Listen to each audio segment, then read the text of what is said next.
We are psychotherapists and developers and co-founders of Soul Happy. What we're talking about today is mindfulness. Ooh, mindfulness. That's a buzzword, isn't it? We hear about mindfulness all the time in the news, cover of Time magazine. We hear about it when we are doing yoga, there's even mindful eating, there's mindful parenting, you name it. We were going to talk a little bit about like the difference between mindfulness as a way of life versus like mindful meditation, because I do think mindfulness can feel a little bit elusive to people, right? I mean, you think you kind of have to get into that, that meditative state of mind, sit in total quiet, it takes some of us 20 minutes maybe to quiet the mind, and who has time for that? Right. So today we really want to address mindfulness just for the very busy, typical person out there, like I'm sure most of you are. How do you quiet your mind in our world today where everything seems to be coming at us over and over and over again? And yet we are told that there is a lot of benefit to it. We've got a couple examples of things that are just very typical in your everyday life and where you can surprisingly add mindfulness to it and completely change the way those experiences are. One is, an example that I like to think about, because if you live in the United States, you're doing a lot of time in your car traveling on the road, right? So that travel time can be a source of frustration for many of us. If you live in a high congested area and you got a lot of traffic, you're driving the kids to school and there's a lot of red lights, whatever it is, it can often be kind of an irritant. And anybody heard of road rage? Yeah. So what we wanted to point out is, so again, we said that mindfulness can be kind of elusive. Well, how can we make it something that's like super practical and actually we just put our hands right on it? How can you be mindful when you're driving? What you would do is you start paying attention that what you pay attention to possibly usually is, like I said, the red lights, the traffic, looking at the time. Oh, I'm running late. Oh, my boss is going to be mad at me.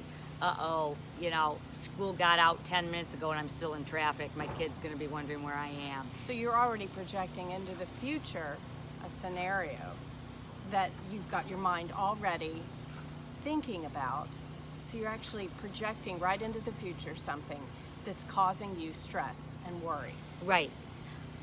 So what you're doing is the opposite of mindfulness. You're actually, flooding your system with a stress hormone, cortisol, which is just affecting everything else. You start getting yourself all worked up and focused, and before you know it, you're stressed out. And it's kind of typical. It's like human nature. Right. So if instead you have to actively plan on doing this every time you get in the car, that you're going to practice this exercise of mindfulness when you're driving. And what you're going to do is take the focus off of the negative and switch it immediately into something that you're allowing your mind to completely take in. What I mean by that is, like, let's say you go to a red light, and rather than being focused on another red light, you're stopped. Look out the window, look up at the sky, and focus on the cloud formation. Or focus on a tree that happens to be, right there at the, like in a median. Or focus on a bird, flying in the air. Anything to keep your mind in the present is the goal. You happen to notice a really pretty tree. Maybe the foliage is changing color it's fall now or something like that, and you notice it, and you actually take the time to actually let it register. That's the key. Letting it register lets the brain know that's where the focus has become. That's a mindful thought when you make sure it registers. So in one scenario, you're observing, you have a scenario where you're running late possibly. The red light is there every mile. You're already normally projecting into the future worry, stress, whatever it is that's causing you that anxiety for what's to come. So on the other hand, you have what Tracy described as you're observing the cloud formations, the bird. That keeps you within that moment. The more you do it, the easier it becomes. Less cortisol is released as time goes on. You practice the formations of the cloud formations or the bird. rather than the worry, the stress. Right, and it sounds, very simple, almost too simple, but that's why people think it's so elusive. It's actually that simple. And it, over time in the course of a day, if you've been practicing mindfulness in all areas, not just in driving, at the end of the day, you have much less of an accumulation of stress built up throughout the day, and you actually have much more of an accumulation of kind of like just a peace of mind. What would be the opposite of mindfulness to help you understand when you are being mindful versus when you're not?